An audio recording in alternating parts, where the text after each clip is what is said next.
Hi, everyone. This is Heather Vickery, and I'm your host here at the Brave Files podcast.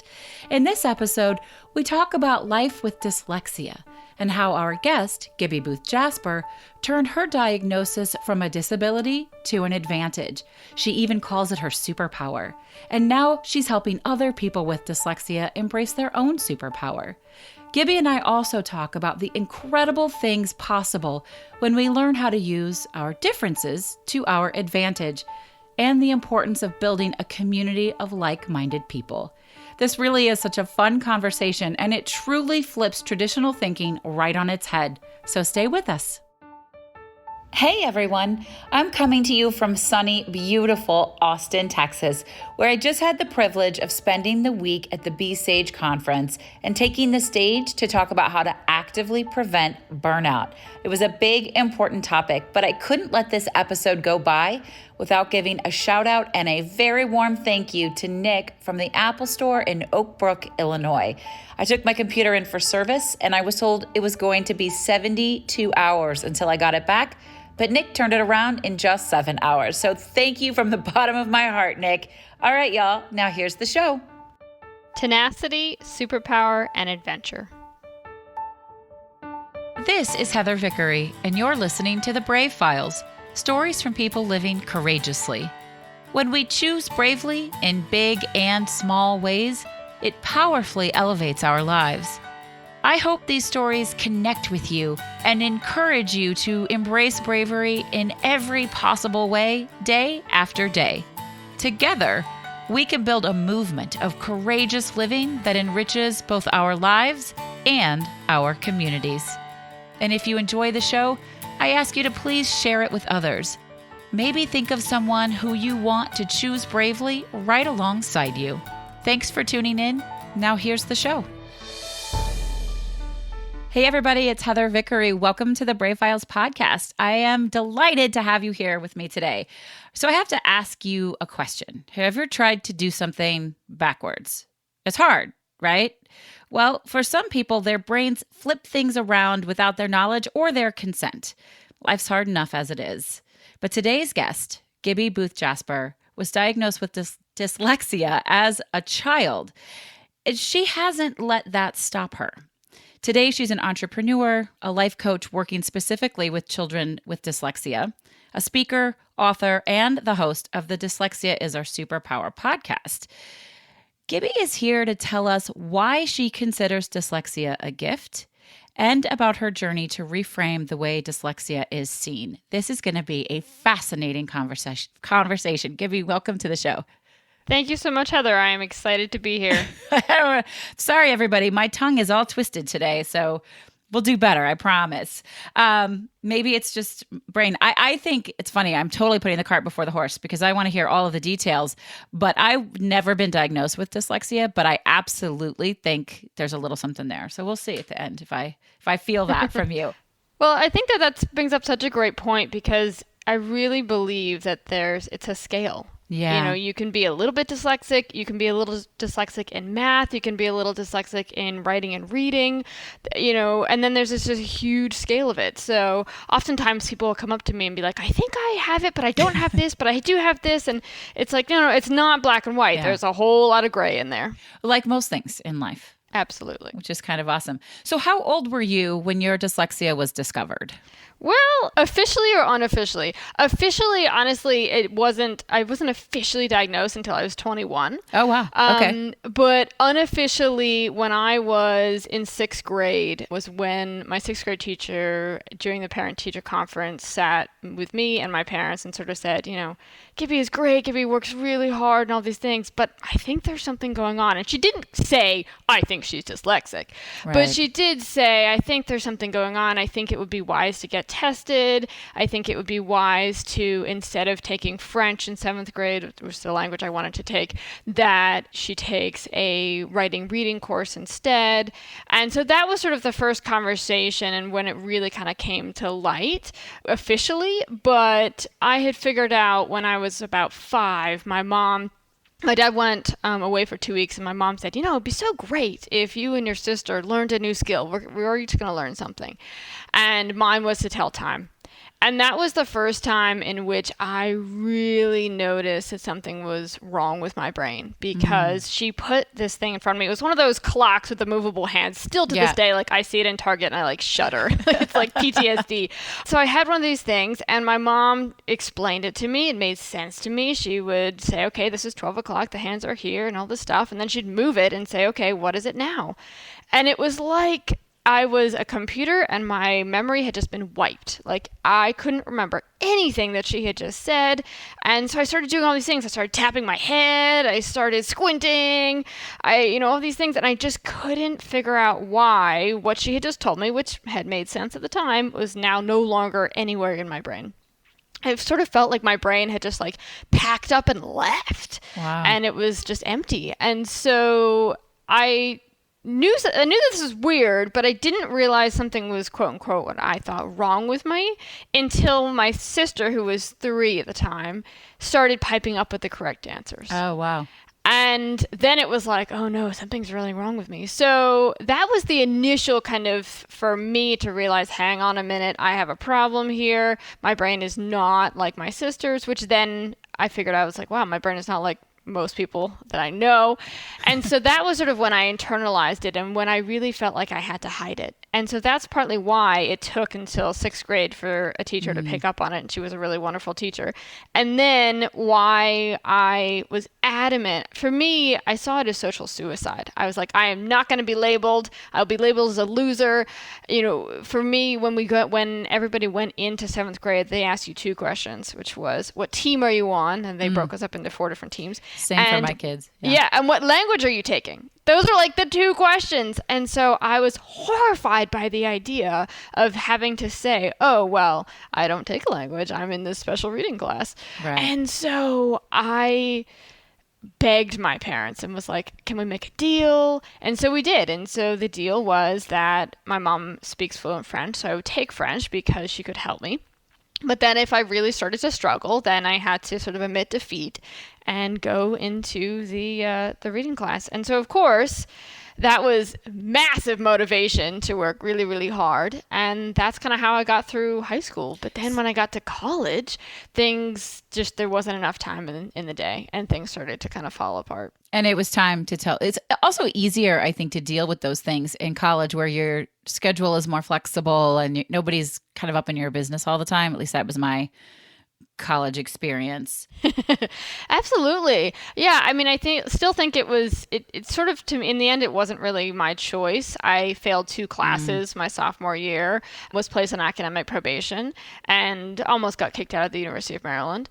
And my mom's response was, I was really looking back on this now. It's like, she was so awesome about this. She didn't get mad. She didn't blame me. She just said, you're getting tested.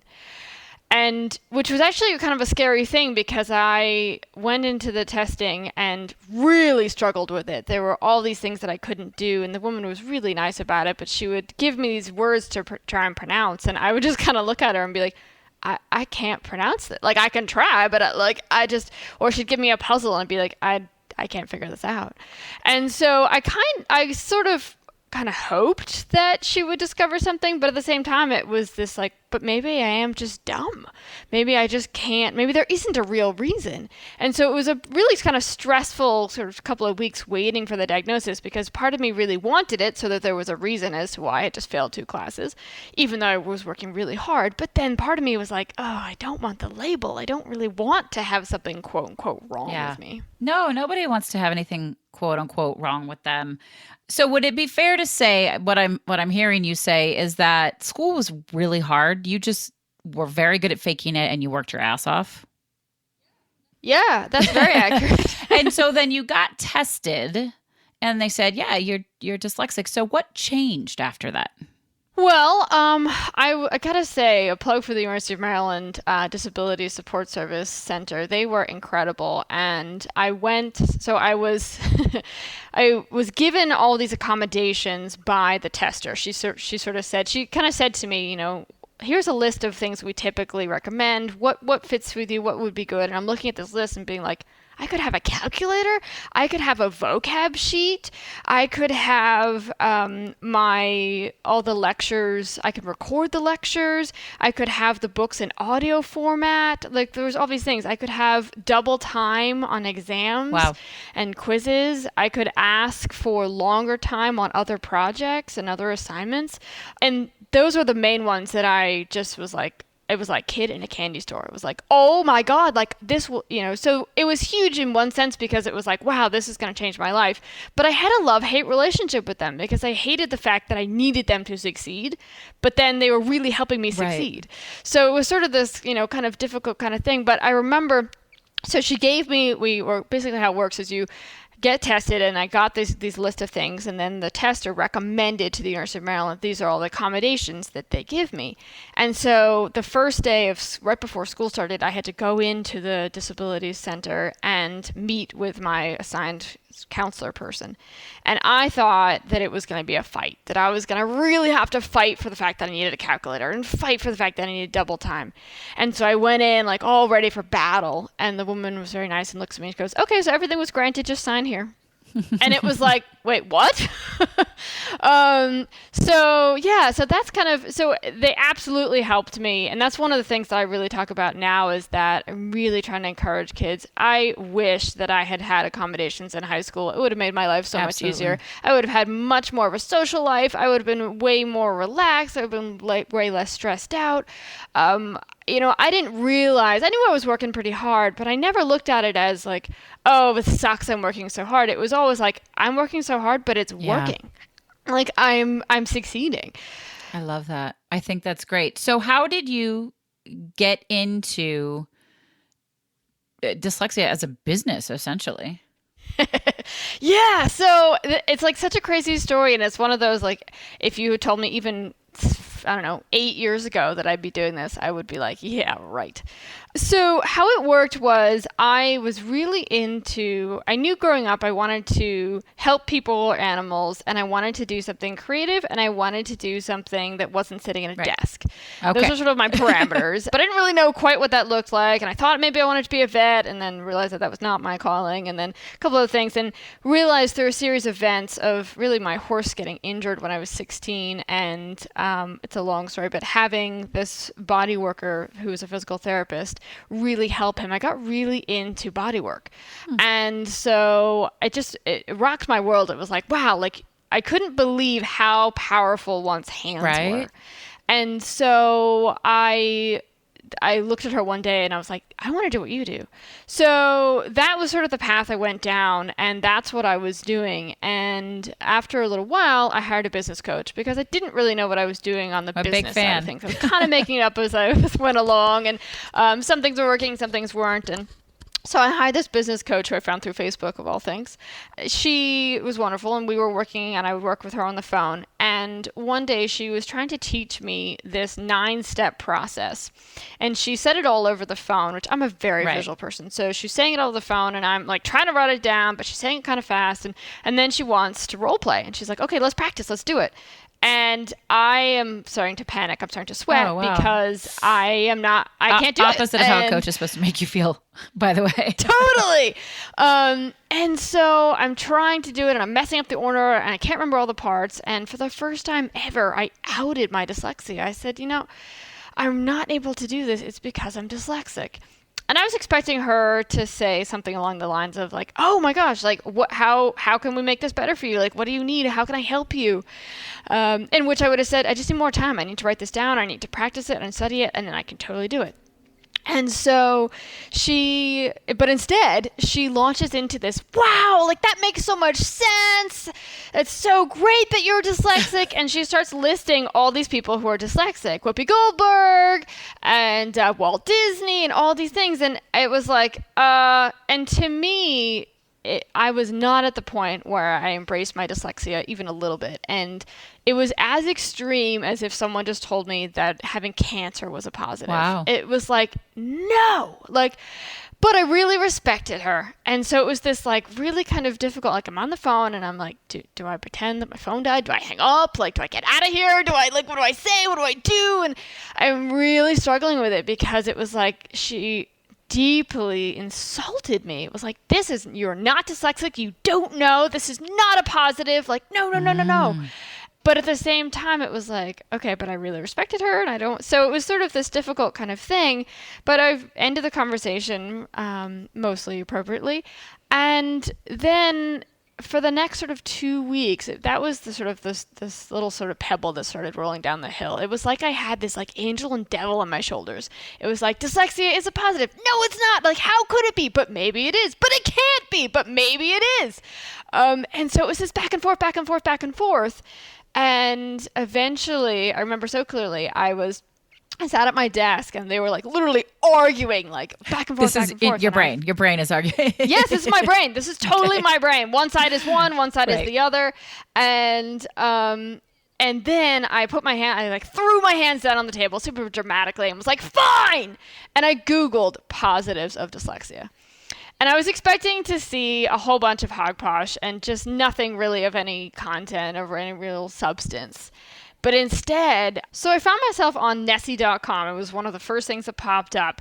And it's a site that helps kids with reading, specifically with dyslexia and other reading challenges. And so I'm reading this list, and it shocked me to the bone because one thing after another, I am reading my favorite characteristics about myself. My tenacity, my ability to look at problems from a different angle, thinking outside the box, thinking really that there isn't even a box, and on and on and on and on. And it was in that moment that I was like, wait a second, this is both. It was like, wow, this is both this awesome stuff I love about myself and the stuff that is challenging for me and the stuff that my brain finds really hard to do. And then that was the moment that was like, whoa. And so I started embracing it, and I started just diving into it and learning a ton about it. And when I started doing that, that's when I realized it was like, wow, there are so many kids who grew up like I did, who grew up thinking they are stupid, and kids who are still doing this. And that's when I launched into it, because it was like, wow, like the fact that I discovered that it was a positive, to me, I felt like I had to shout it from the rooftops. It was like, whoa, this is amazing. It's like I just discovered a new land.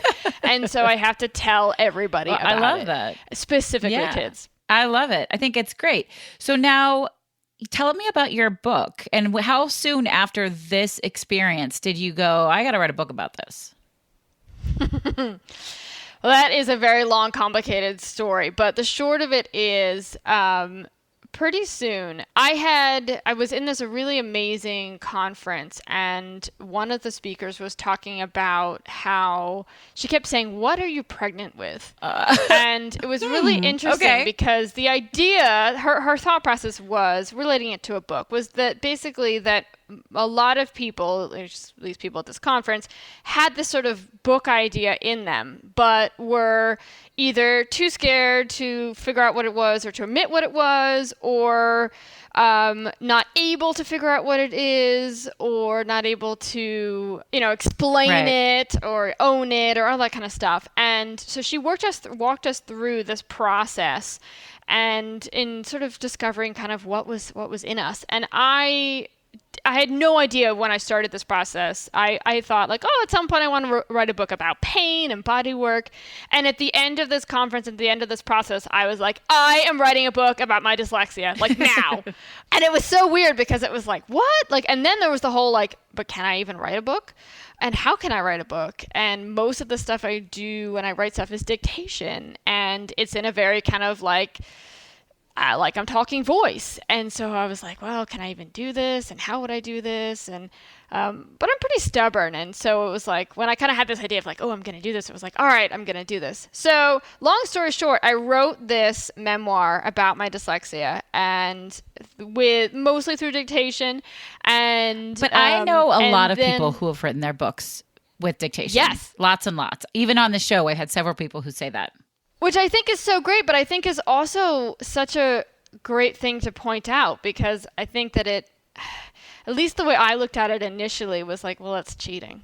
Like, you're not writing it. Like, of course, now I see it differently, but I had this totally wrong idea that it was like, oh, well, that's not that's not what real authors do. That's not what is proper. That's not what it was expected. Okay.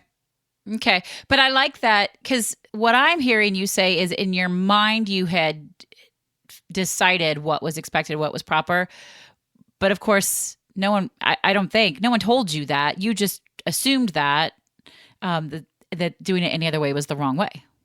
Yeah. And I think this links so great to so many things that society tells us that we are supposed to, like it's hard to find probably a press article that says girls should wear pink, boys wear blue. Yeah. Okay. But that's kind of a thing. And that's a whole nother discussion. I'm certainly not saying that I agree with it. But the point is that I think that there are so many of these ideas that society kind of puts on us, and then we latch on to about how things are supposed to be done, and then they can really cause some problems. And that was kind of what it did for me at the beginning. I love that. I think it's great. And I just love the idea, of course, everything you're saying is that there isn't one way to do it, which is a reoccurring theme here on the Brave Files. There isn't one way to do it. There isn't one way to be brave. There isn't one way to be smart. There isn't one way to write a book. There isn't one way to do anything. There are lots of ways to solve a problem.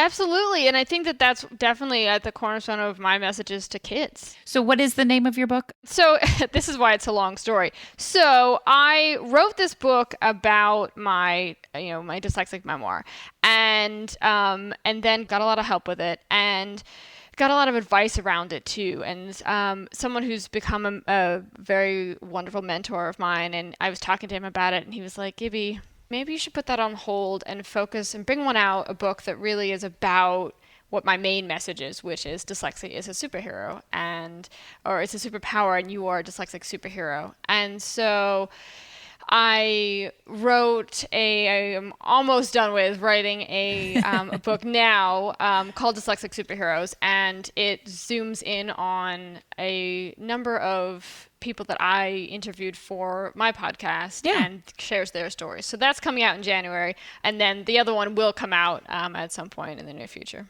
Awesome. Well, we'll be sure to update our show notes with those links as you have them. I love the word superpower. It's something that I do whenever I do a workshop or a training. We help people identify what their superpower is. And I often tell them that it may be something that you have at one point or another thought was a detriment. And it's all in how you use it, how you employ it in your life. So I think that is very cool. How long have you had your podcast?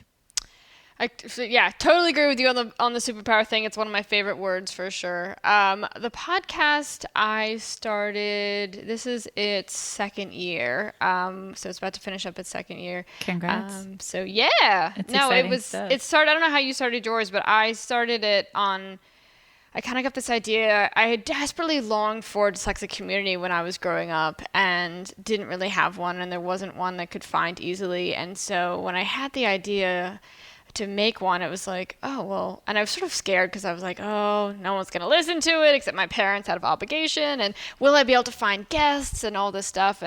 And so I put it out there thinking, okay, I'll just do one a month. I'll do 12 episodes. I think I can find 12 people, and I know a couple, so maybe I can find 8 more people.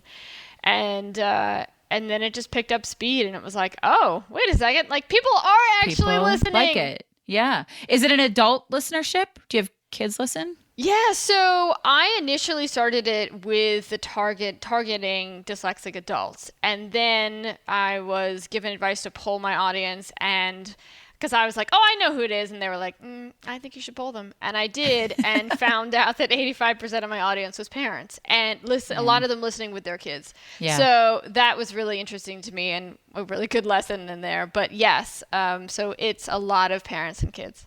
That makes a lot of sense to me, because as a parent, we want to do everything we can to support our kids, and we often just don't know what the hell to do. We don't know what we're doing. We always need support. We did an interview. I did an interview with a young woman named Courtney about a year ago.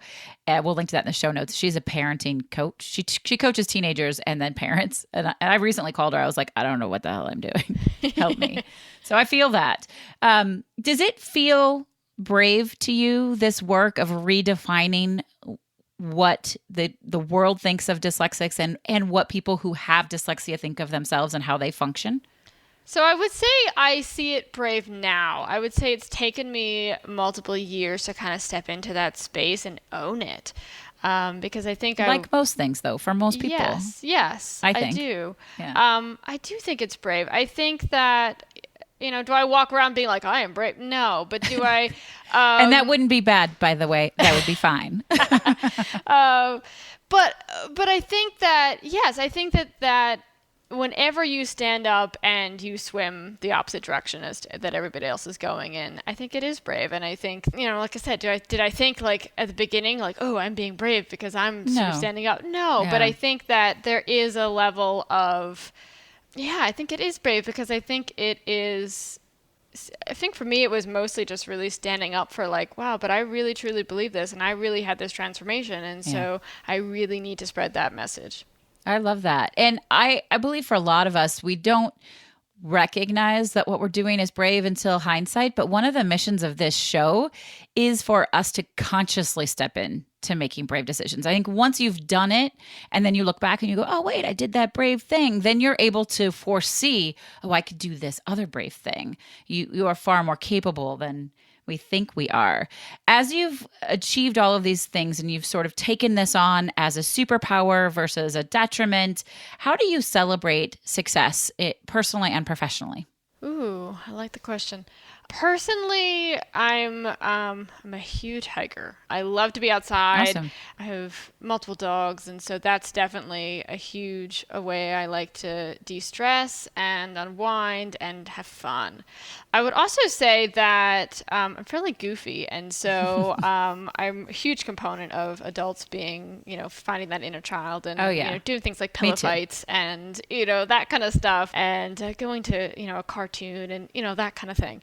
So definitely tapping into that, I would say, would be another piece as well. And professionally, I really like to be very open about certain things and to make a live video and to talk about, for me, for some reason, when I hit 50 episodes, it was for my podcast. That was huge. And oh, for sure. So that was like a really big sort of celebration that was very public for me. It was like I went on, and it wasn't really a planned thing. I just sort of was like, I should do a live video. And I did this live video and then I started crying and it was like this really like emotional thing. Yeah. But it was, so I think that being really open about that kind of stuff is definitely how I do it. I love it. I love it. Being open and honest is a really beautiful way to celebrate and to be grateful and all of that fun stuff. I'm curious, Gibby, if you could give one piece of advice to parents of children with dyslexia or the children themselves, just one tiny thing, what would the thing be that you would share? There's absolutely nothing wrong with your child. That would be the one thing I would want to drive home is there's nothing wrong with your child. In fact, your child is super awesome. And what I like to say is part of a group of dyslexic superheroes. I love that. I love that so much. I am curious what your favorite charitable organization is to support. Yeah, so I gotta say, I'm sure a lot of people say this, but this was a tricky one for me. I had like 8 and I had to process elimination. But gotta pull them back. Exactly. I'm getting married in less than a month, and thank you. We decided not to do a favor and instead each choose our favorite charity. So I sort of felt like the work was already done when I kind of picked that. So it's an organization called Kiva. I don't know if you've heard of this. I have actually heard of Kiva. I have. Tell the listeners. Okay, yeah. So my dad, the reason how I got into this was my dad, I was in college, and my dad called me up one day, and he's like, I'm transferring you $100. And I was like, awesome. And he was like, but it's for Kiva. I sent you the link, check it out. And I was kind of like, okay. And I checked it out, and it's it's an amazing concept. It's a way for entrepreneurs who are low income, who are in mostly poor countries, for them they have a vision and they need money, and it's for them to get a loan that is safe, that they're not going to be ripped off on the interest rates, and that they are able to buy a goat because they need that for the milk, or they want to Right. buy a second fridge because they have a small store, or whatever it is. And so how it works is you do it in $25 increments, and you say, okay, so I want to lend $25, and then they slowly pay you back. And then once you get an email of, okay, you now have $25 to relend, and then you relend it to someone else. And so Love it's so that. wonderful because it just keeps coming, and you can either choose if you want to just send it, lend the money to anybody, or if you want to personally select. And I like to really support female entrepreneurs, and I also Sure. like the creativity. So I'll read everybody's story. I'm like, wow, this is genius! Like, this is such a great idea that you're doing this, and you found this way of making money. And so I love the organization. I think it's such a neat idea, and so wonderful in the way that it not only helps so many people, but that it just keeps coming. That is fantastic. Thank you so much for sharing that. I'd love to have you share your 3 words with us one last time. Absolutely. So the 3 words were tenacity, superpower, and adventure.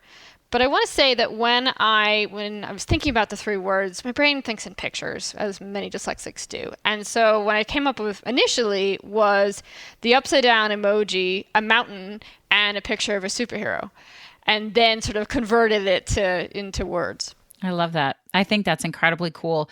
I find that I'm both an audio and visual learner. I have to see it and hear it at the same time to really get it, which has been challenging. So the idea of that pictures came into your mind, I think are fascinating. And I love that it sort of, for lack of a better term, normalizes that for anybody else. Like, there are no right or wrong ways to think of words. Exactly. I completely agree with that. I think that is very, very cool. Well, I love what you're doing. I love anybody that goes out and boldly and bravely says this thing that you've always thought, that's not right. There's a better way to think about this. So thanks for putting that out. I hope that everybody will. If you are at all interested in learning more about this, check out the Dyslexia is Our Superpower podcast. But if you know anybody who's facing this or as a child who's facing this, share it with them, because Gibby's out doing some really cool things. And Gibby, I just want to thank you so much for taking time to be here with us today. Absolutely. I really appreciate that. And let me just say, if you're listening and you have a kid or you're dyslexic, or, please reach out to me. It takes me a little while to get back to everybody. I will say that, but I like to respond personally. And I didn't have that person that I could relate to that I knew was dyslexic. So I try to be that person for anybody I can. I love that. Thank you so much for making that offer. Listeners, I'm extremely grateful for you. I want to thank you for being here and allowing us into your life, into your week, every week. I hope, as always, that you found inspiration, motivation, and enjoyment. Something connects with you.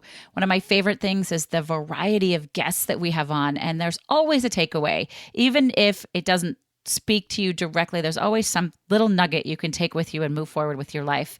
And in fact, I'd like to know what that is.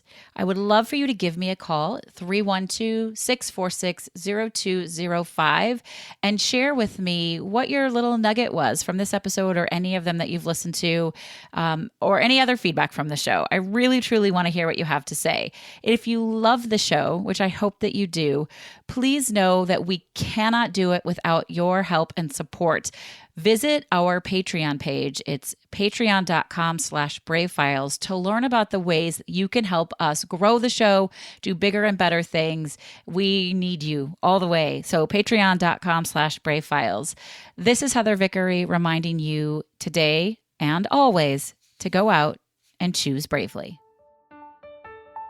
This episode is brought to you by Audible. Audible content includes an unmatched selection of audiobooks. Check it out for yourself and get your 30-day free trial, including 1 free audiobook. Simply visit audibletrial.com/thebravefiles and voila, free audiobooks. What could be better than that?